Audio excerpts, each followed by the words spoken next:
한번 따라 하실까요? 끝이 좋은 믿음. 좋은 믿음. 좋은 영화는 마지막 장면이 인상적입니다. 좋은 노래는 클라이막스와 끝소절이 매력적입니다. 좋은 소설은 결말이 멋집니다. 좋은 드라마는 끝이 아름답습니다. 좋은 물건은 마감 처리가 깔끔합니다. 좋은 기술자는 마무리와 뒤처리가 완벽합니다. 끝이 좋아야 명품이 되고 명작이 되고 명품 인생과 명품 가문이 되는 것입니다. 육상 계주 경기 때 계속 1등으로 달리다가 마지막에 가서 뒤로 쳐져 메달권에서 멀어지는 안타까운 장면이 있는가 하면, 꼴찌를 달리거나 뒤에서 달리다가 마지막 달리던 선수가 결승점을 앞두고 온 힘을 다하여 앞에 있는 모든 주자들을 제끼고 1등으로 결승점을 통과할 때 그 모습은 너무도 감격적이고 감동적인 장면이 아닐 수 없습니다. 뭐든지 멋있게 시작하기보다는 아름답게 마치는 것이 훨씬 더 중요합니다.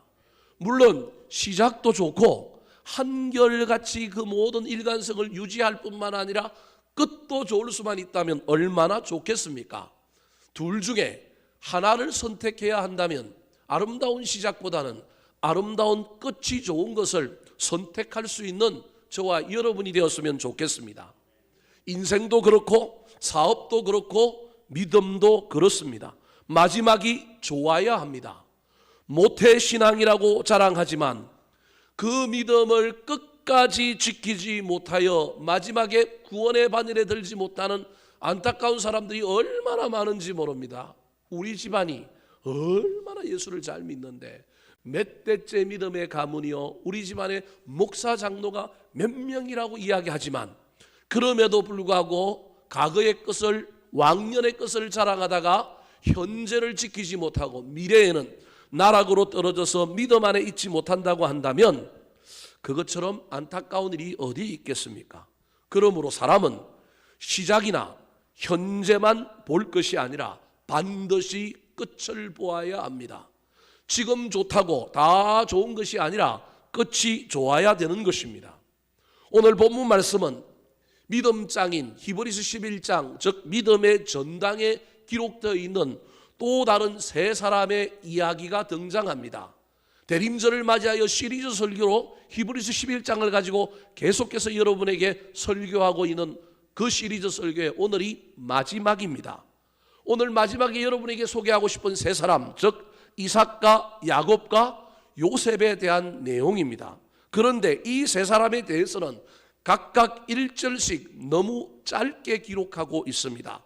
짧지만 그럼에도 불구하고 이 세 사람들의 믿음에 대한 이야기를 기록하고 있는 이 내용에는 엄청난 비밀과 임팩트가 숨어 있습니다.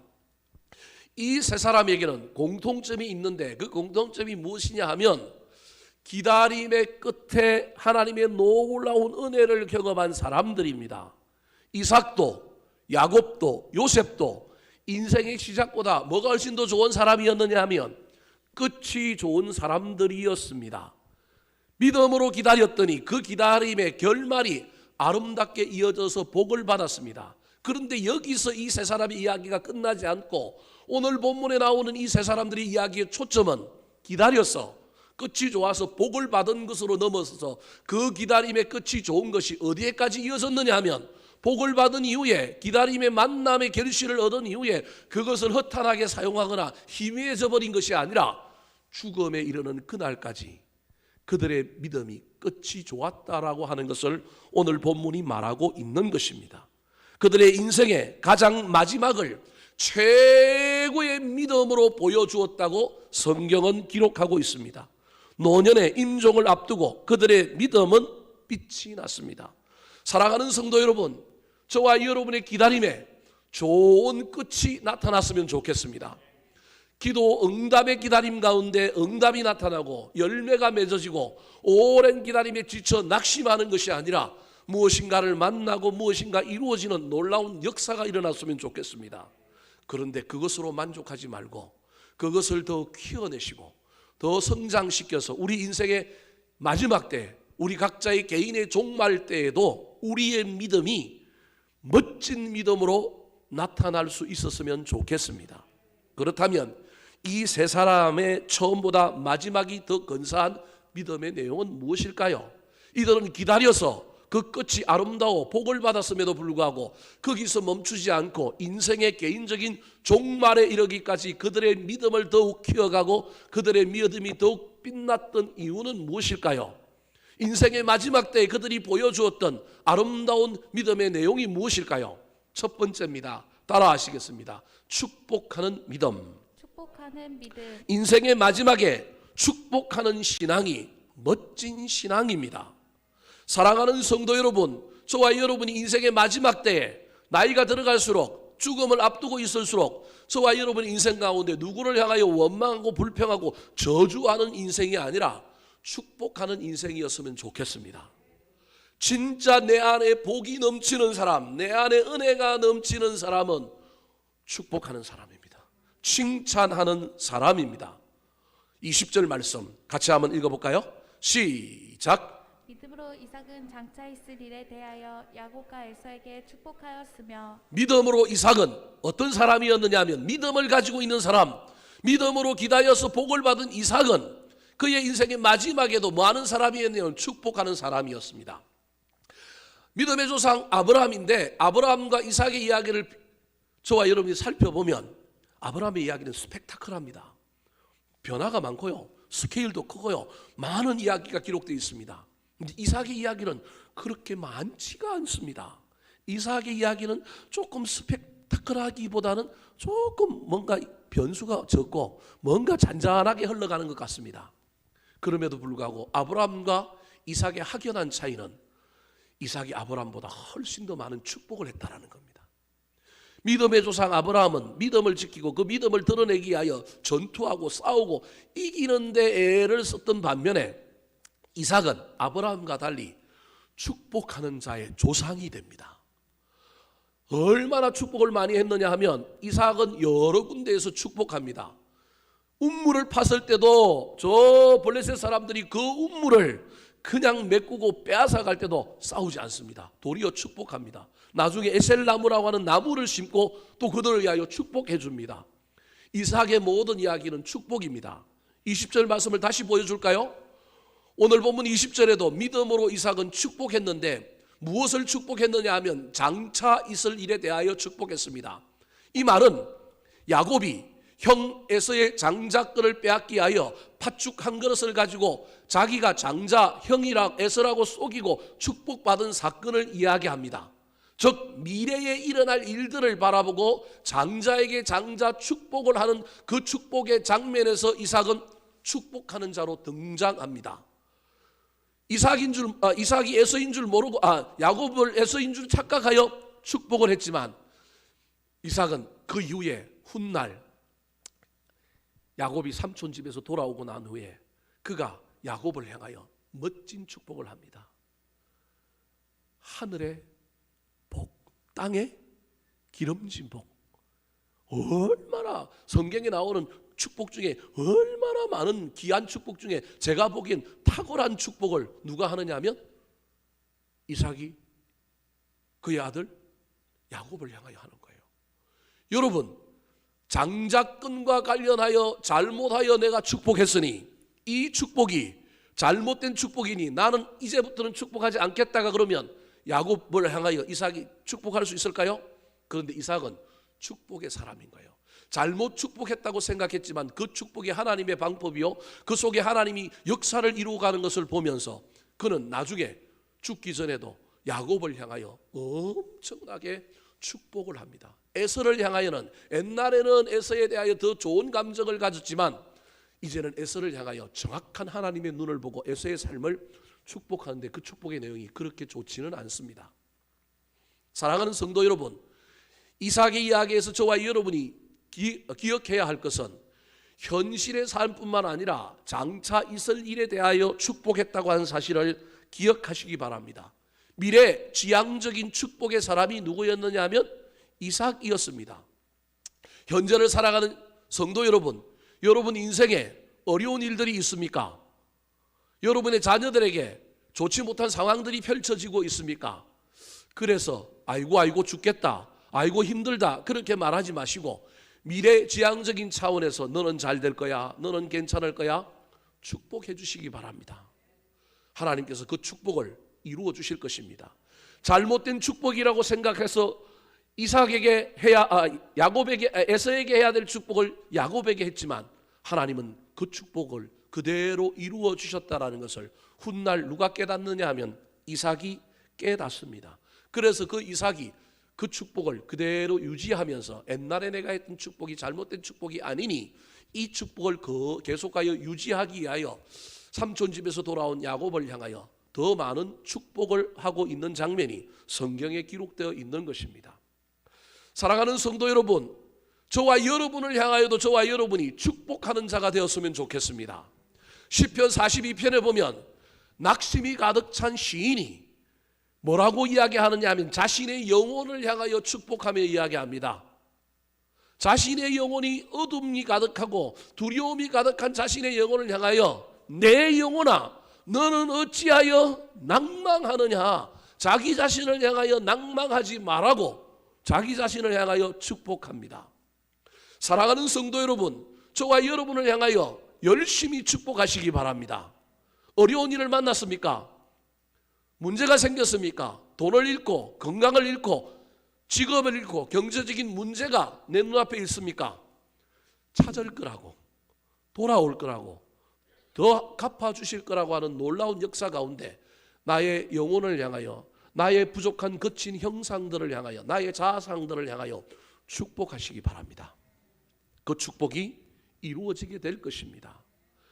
이 축복을 현재의 삶에서 연습하지 못한 사람은 인생의 종말이 왔을 때 죽음 앞에서 저와 여러분이 축복하는 사람이 아니라 뭐 하다가 죽느냐 하면 이를 빠다닥 갈다가 원망하다가 죽게 됩니다.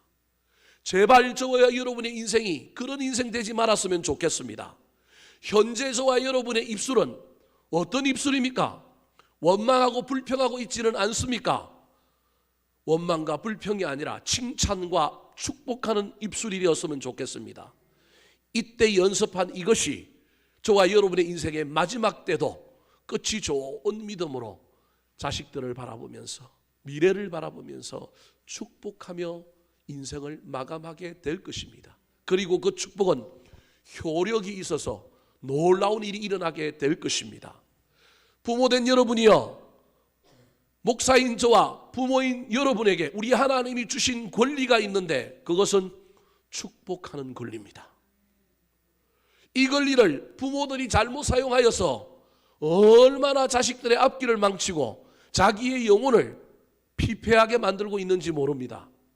목사인 저도 목회하면서 교인들을 향하여 나에게 주신 권한이, 나에게 주신 특권이 축복하는 일인데 내가 돈이 많아서 교인들의 삶을 살펴가면서 물질적으로 채워줄 수 있는 것도 아니고 내가 모든 일들을 다 살피고 보살펴 줄 수 있는 것도 아니고 나한테 주신 유일한 특권 중에 하나가 축복하는 건데 여러분 이 축복을 뒤로 한 채 부족한 걸 바라보고 문제 있는 걸 바라보고 원망하고 불평하고 산다면 목회가 잘 되겠습니까?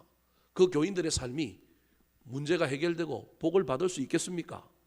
그래서 저는 이상한 목사라서 주일만 축도하는 게 아니라 수요 예배 끝에도 저는 축도합니다. 심지어 신방 가서 신방 예배 드리고도 주기도문으로 안 마치고 저는 뭘로 끝내느냐 하면 축도로 끝냅니다.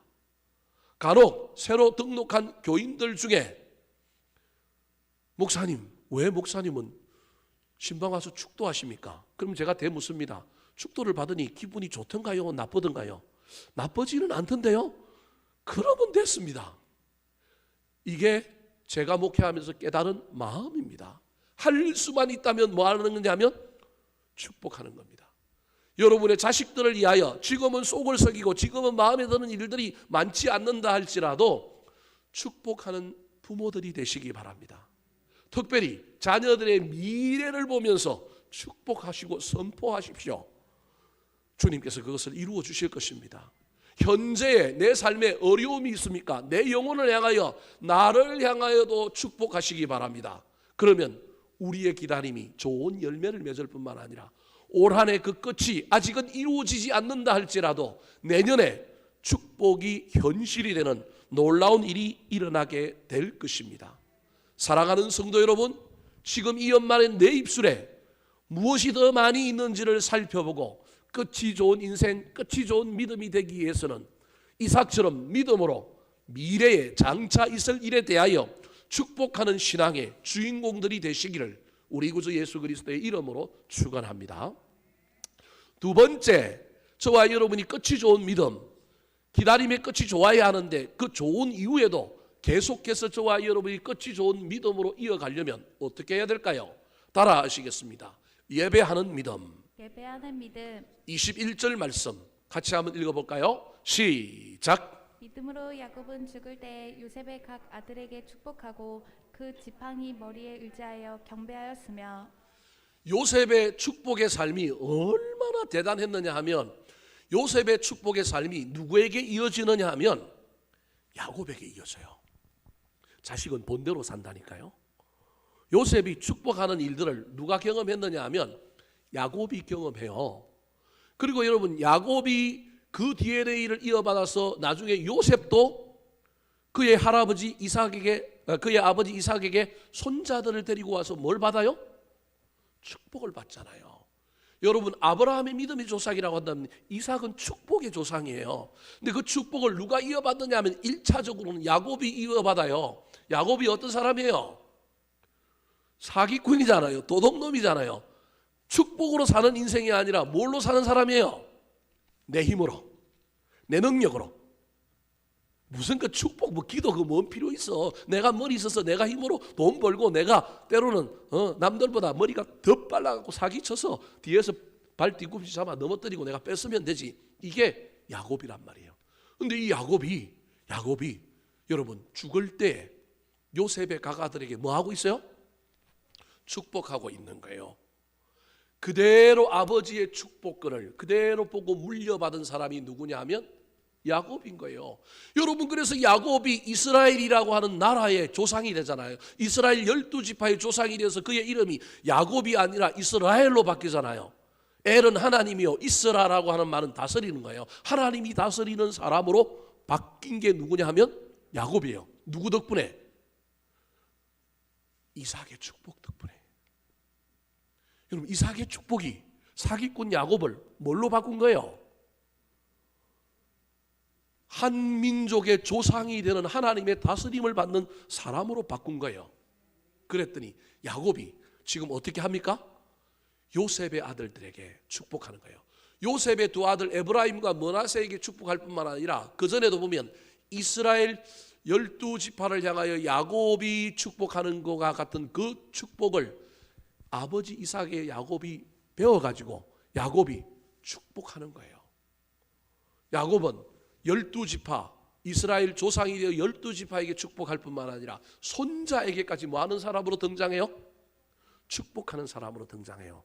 그런데 야곱에게서는 축복하는 것을 넘어서서 하나 더 살펴봐야 할 것이 있는데 그가 축복하고 난 다음에 어떻게 해요? 그 지팡이를 머리에 의지하여 뭐 하였다고요? 경배하였다는 거예요. 경배가 뭐예요? 예배란 말이에요. 여러분 보세요. 제가 그림을 하나 그려줄 테니까 야곱이 죽을 때 죽음을 앞두고 임종 직전에 요셉이 아버지가 죽는다는 말을 탁 듣고 아버지의 축복을 받으려고 요셉의 두 아들 에브라임과 므낫세, 야곱에게는 손자죠. 손자를 뎁다 데리고 와가지고 아버지 앞에 눈이 어두워서 잘 보이지도 않는데 아버지한테 머리를 뒤밀고 축복을 받으려고 하는 거예요. 이때 야곱이 자리에서 누워 있다가 얼마나 지금 힘이 기력이 없으면 누워 있었겠어요. 그런데 일어나서 뭐 합니까? 축복을 해줬어요. 어떻게 축복했느냐 하면 X자로 축복했어요. 자기가 아버지 속에서 이렇게 받아놓으니까 요셉이 자기도 속일까 봐. 인간의 본성이 얼마나 위대한지 아시겠습니까? 그래서 X자로 축복하는 거예요. 아버지 틀렸어요. 장자가 오른쪽에 있고 있다니까 나도 뭐 한다고요?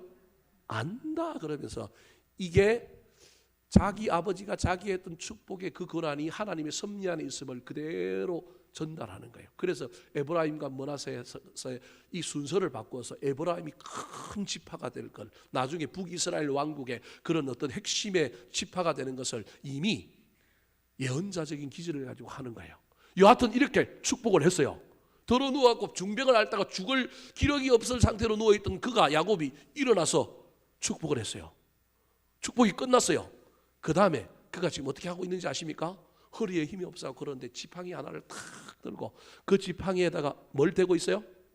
머리를 대는 거예요. 의지하여 머리를 대고 지금 뭐 한다고요?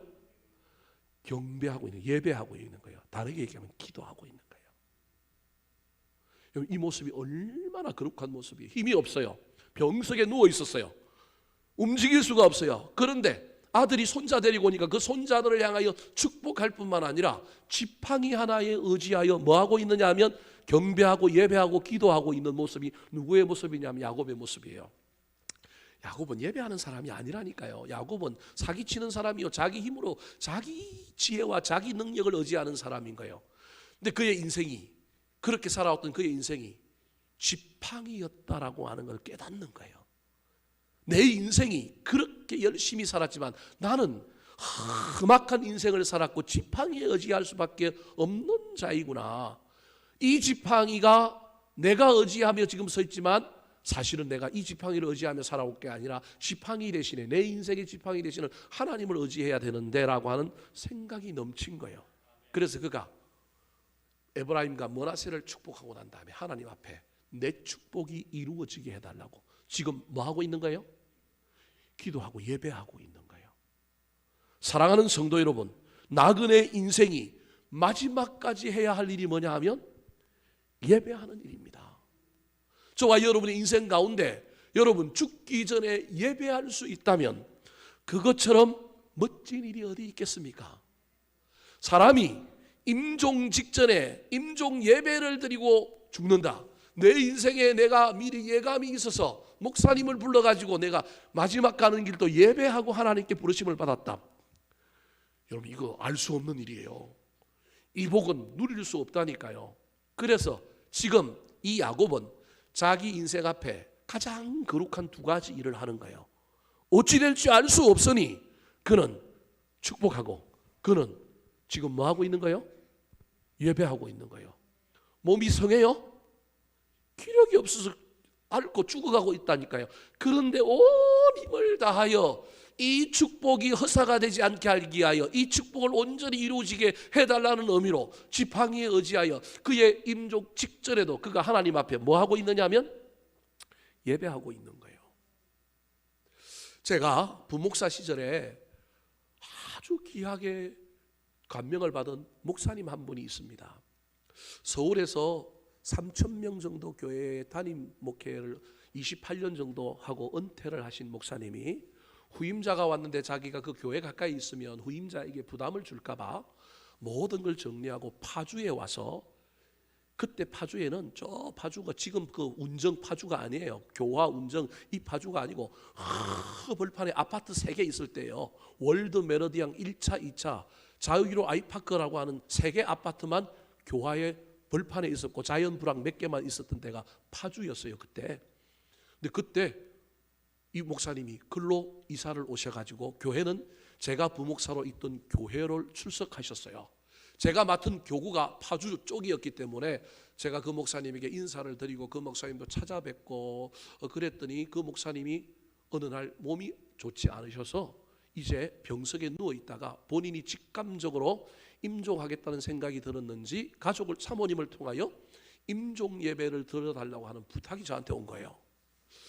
저는 이해가 안 갔어요. 왜 나를 부르지? 부르려면 누구를 불러야 되냐면 자기가 은퇴했던 교회 누굴 불러야 돼요? 담임 목사를 불러야 되고요. 그 다음에 이 순위는 나를 부를 게 아니라 누굴 불러야 되느냐 하면 지금 현재 은퇴 이후에 출석하고 있는 제가 부목사로 있는 교회의 담임 목사님을 불러야죠. 근데 그 담임 목사를 부르는 것도 아니고 누굴 부르느냐 하면 교구 목사인 부목사인 저를 부르는 거예요. 왜 부르지 하고 갔어요.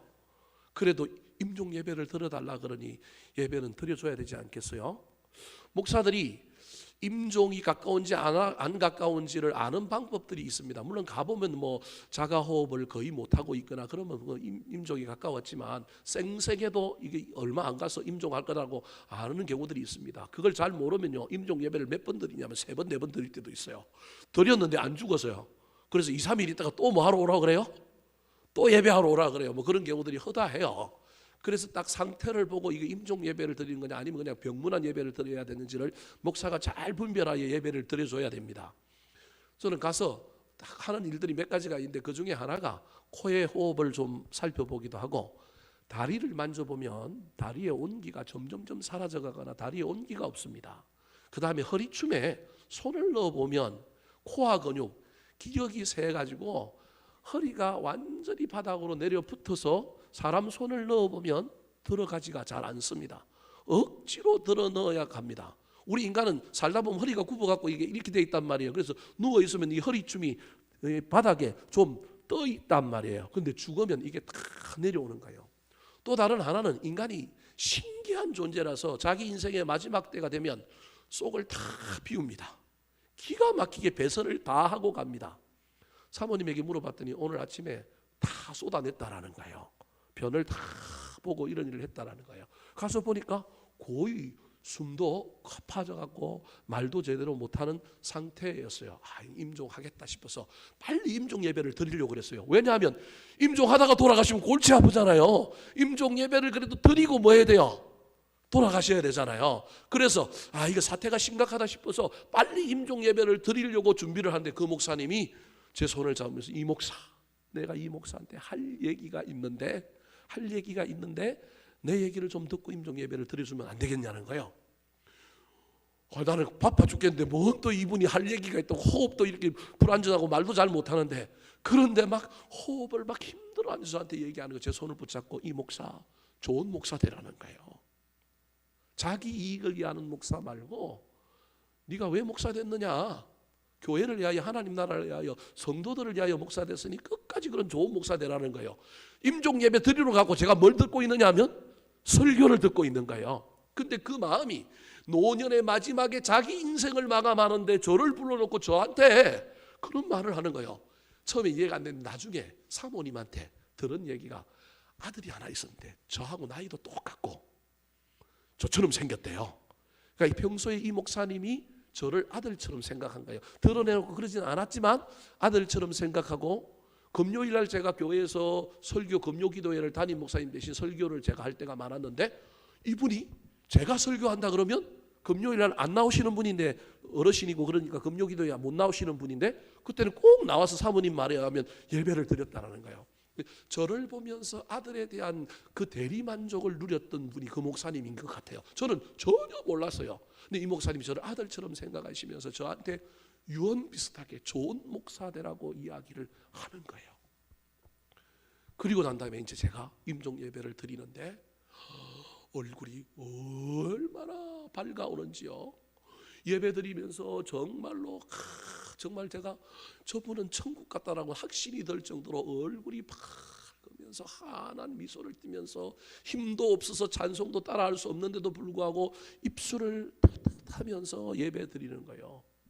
예배가 잘 끝났어요. 그리고 가족들한테 마지막으로 우리 목사님에게 인사하라고 기계에다가 대고 하시는 게 좋을 것 같다고, 그래서 각각 다 인사를 했더니 사모님이 마지막에 두 번, 첫 번째 하고 마지막 한 번 더 인사를 했는데 사모님 손을 꼭 붙잡고 눈물을 흘리더라고요.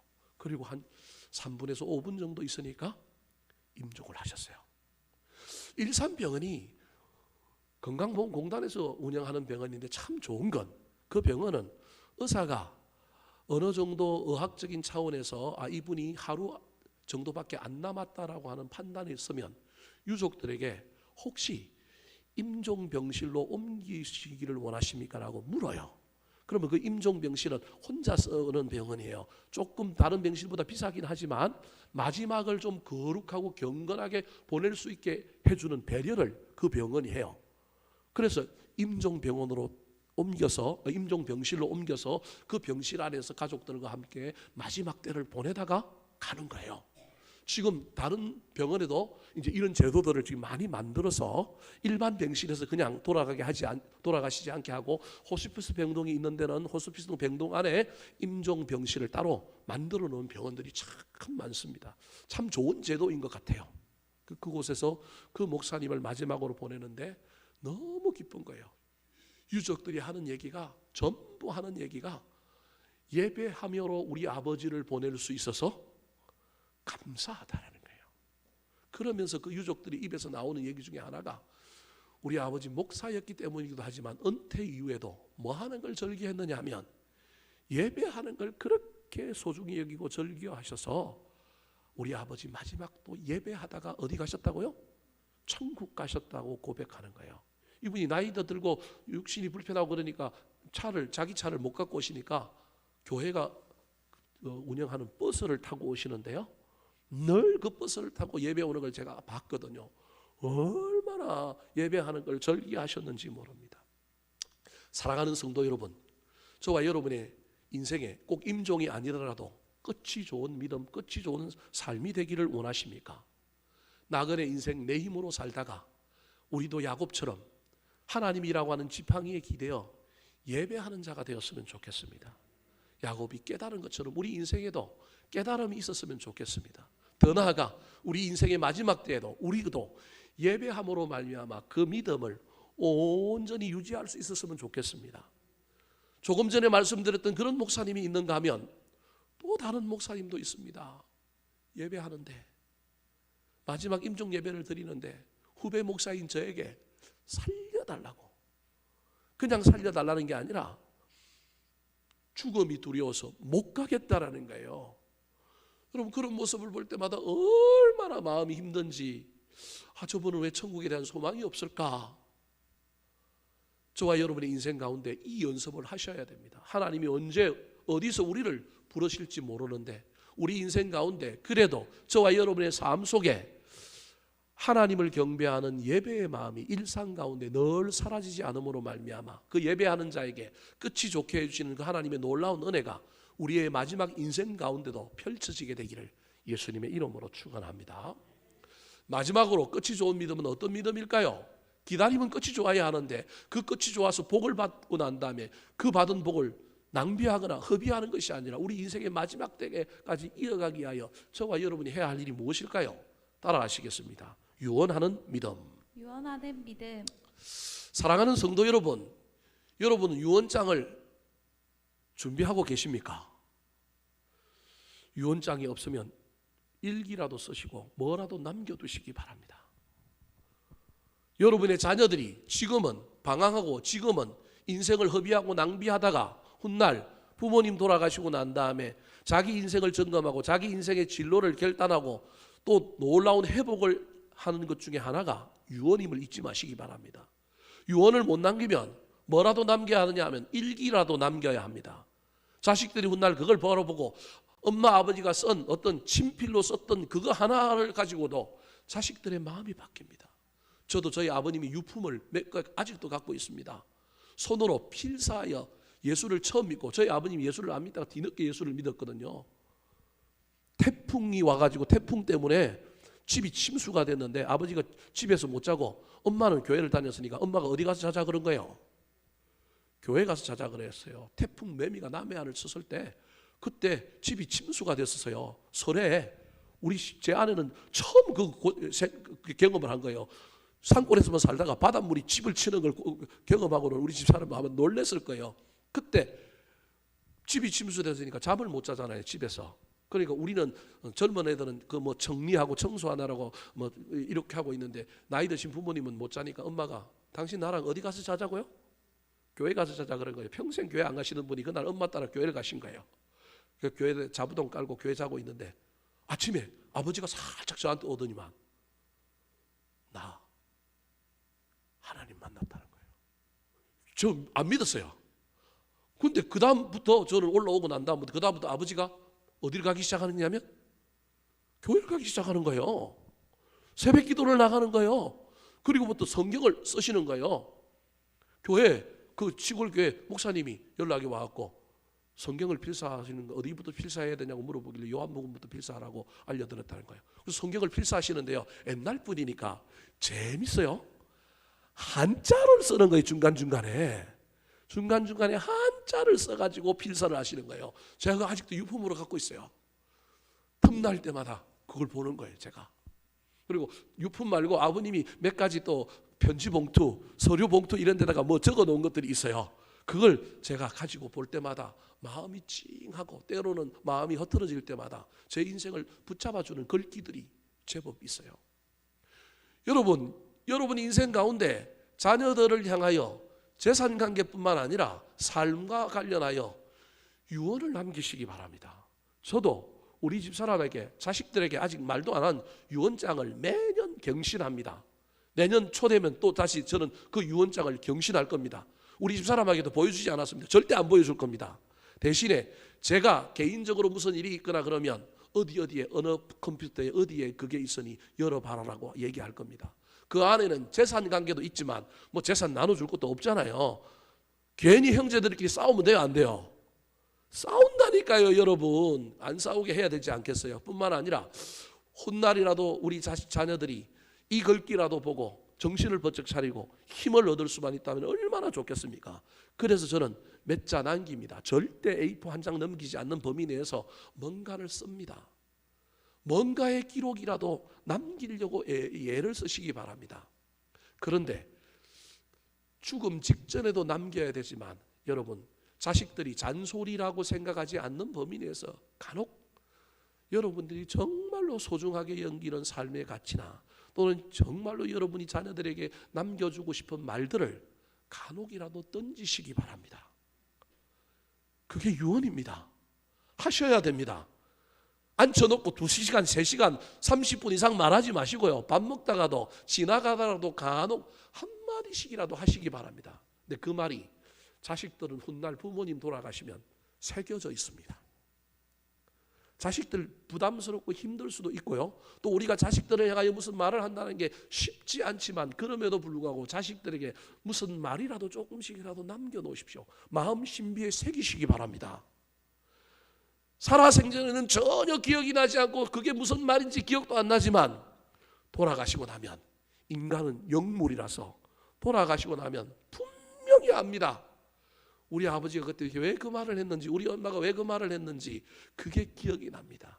그게 그들의 인생 가운데 삶의 지표가 되고 삶의 가치가 되어서 그들의 삶을 이끌어갈 수 있습니다. 돈만 남기지 마시고 집만 남기지 마시고 말을 남겨야 합니다. 유언장으로 남기는 사람이 되어야 합니다. 오늘 본문에 요셉이 남기는 사람이었습니다. 22절 말씀 같이 한번 읽어볼까요? 시작. 믿음으로 요셉은 임종시에 이스라엘 자손들이 떠날 것을 말하고 또 자기 뼈를 위하여 명하였으며. 보십시오. 믿음으로 요셉은 임종시에 이스라엘 자손들에게 애굽을 떠날 것을 말하는 거예요. 지금 애굽 땅에서 잘 살고 있는데 애굽을 말하고요? 떠나라는 거예요. 근데 떠날 때 너희들만 떠나지 말고 내 뼈를 화장하여 뼈를 여기 묻지만 이 뼈를 가지고 가나안 땅으로 가라는 거예요. 자기 아버지 야곱이 죽었을 때는 그 뼈를 화장하여 가나안 땅으로 요셉이 직접 가서 그의 조상들이 묻혀 있는 막벨라 굴이라고 하는 그 굴에다가 장사를 지내줍니다. 그는 애굽의 총림이 국장을 치러야 하니까 어쩔 수 없이 어디에 묻힐 수밖에 없느냐 하면 애굽 땅에 묻힐 수밖에 없지만 그는 애굽 땅에 살면서 국무총리로서 권력을 누리고 많은 것을 누리고 또 그것 덕분에 그 요셉의 친형제들과 후손들이 거기에서 많은 영광을 누리지만 이곳이 영원히 살 곳이 아니라는 것을 요셉은 안 겁니다. 그래서 그의 후손들에게 임종시에 너희들이 반드시 애굽을 떠날 때가 있다. 그때 그 해가 오면 이때 내 말을 기억하여 떠나라고 한 말임을 기억하여 떠나라는 거예요. 그래서 모세가 나중에 이스라엘 지도자가 되어서 이스라엘 백성을 출애굽할 때 이스라엘 백성을 설득할 때 그 설득한 근거가 요셉의 유언입니다. 그때 너희들만 떠나지 말고 누구도 데리고 가라고요? 나도 데리고 가라 그렇게 말하고 있는 것입니다. 저 이야기를 오늘을 살아가는 저와 여러분에게 적용하면 앞에 제가 자식들에게 뭔가를 좀 남겨라, 말을 남겨라고 했던 이야기를 넘어서서 요셉은 이 땅에 살면서 애굽이라고 하는 땅에 살면서 그는 늘 현실만 코를 빠뜨리지 않고 어디를 보고 있었느냐 하면 가나안 땅을 보고 살았던 사람입니다. 이 이야기를 오늘 우리에게 적용하면 저와 여러분이 이 땅을 살지만 하늘을 바라볼 수 있어야 합니다.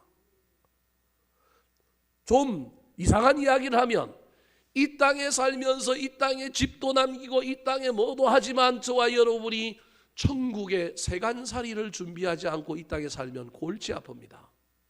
천국은 우리 주님께서 처소를 예비하여 뭐 아무것도 할 필요도 없는 곳이긴 하지만 제가 예를 들기 위하여 여러분에게 이야기합니다. 이 땅에 사는 동안에 저와 여러분이 천국의 집 한 칸 우리 주님 마련해 놨는데 거기 인테리어도 이 땅에 사는 동안 좀 해야 되고요. 그곳에 세간살이도 좀 영적으로 들여놔야 되지 않겠습니까? 저와 여러분이 서울에 살지만 지방에 세컨하우스를 별장을 가지고 있다가 칩시다. 여기 살지만 그 별장에 뭔가 살 수 있도록 뭔가 조금이라도 준비를 해놔야 나중에 갔을 때 불편함이 없지 않겠습니까? 이 땅에 살면서 떠날 것을 생각하지 못하고 이 땅에 살면서 이 땅에 코를 빠뜨리고 살면 천국은 그런 곳은 아니긴 하지만 저와 여러분이 천국에 가면 빈집에서 살 가능성이 많습니다. 여기서 살지만 나그네 인생으로 천국을 바라보는 사람은 천국의 보물을 쌓는 삶을 산다는 것입니다. 제가 아까 목사님 두 분의 이야기를 했습니다. 한 분은 임종할 때 아주 천사처럼 가신 분이 있는가 하면 한 분은 이 땅에 사는 동안에 제 생각입니다. 그분은 제가 보기엔 이 땅에 살면서 이 땅에 너무 목회라든지 이 땅에 있는 걸 너무 열심히 살다 보니 저 천국에 대한 소망을 잃고 살았던 것 같습니다. 그래서 거기에 대한 확신이 없는 것 같습니다. 사랑하는 성도 여러분, 이 땅에 사는 동안에 저와 여러분이 이 땅에서 천년 만년 살 것처럼 이 땅의 가치에 이 땅의 그 어떤 것에 너무 코를 빠뜨리며 살지 마시고 떠날 것을 생각하시면서 저 천국을 바라보는 사람 되었으면 좋겠습니다. 유언도 하시고요. 저와 여러분이 유언하고 떠날 것을 얘기할 뿐만 아니라 나는 저곳에 갈 건데 나는 저곳에 대한 확신이 없이 산다면 나는 저곳에 갈 것을 이 땅에서 바라보고 연습하고 살지 않는다면 저와 여러분의 죽음의 임종 직전의 모습은 장담할 수 없습니다. 저도 장담할 수 없지만 그럼에도 불구하고 저는 지금 현재 제 모습으로는 저는 그래도 살아가는 동안에 목회하는 동안에 간혹 눈을 들어 저 천국을 바라보고 저 하늘을 바라보고 이 땅에서 힘든 일이 있을 때마다 저 천국을 바라보며 위로하면서 저기 가면 좋을 것이다. 이 또한 지나가리라. 그래서 이 땅의 삶에 너무 목숨을 걸지 않습니다. 이 땅의 삶에 많은 것을 투자하고 살아야 하지만 저는 그래도 적어도 몇 할 정도는 떼어서 이 세상과 다르게 저 땅을 바라보며 삽니다. 사랑하는 성도 여러분, 그러므로 저와 여러분이 우리의 자녀들에게 최고로 유언하고 최고로 말을 남겨야 할 것은 예수 믿어라, 구원받아야 한다, 천국이 있다, 이 말을 남겨야 하는 것임을 기억하시기 바랍니다. 요셉이 애굽의 총리로 떵떵거리고 살았지만 요셉은 뭐라고 얘기하냐면 여기 영원히 살 곳이 아니다, 떠나야 된다, 나도 데리고 가라, 같이 가자, 그곳에 같이 있자, 이것이 요셉이 말하고 있는 것입니다.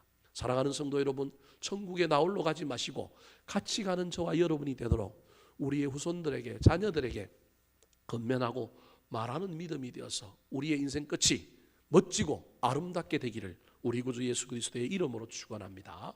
한번 따라 하실까요? 끝이 좋은 믿음, 끝이 좋은 믿음, 축복하는 믿음, 축복하는 믿음, 예배하는 믿음, 예배하는 믿음, 유언하는 믿음. 유언하는 믿음. 기도하겠습니다.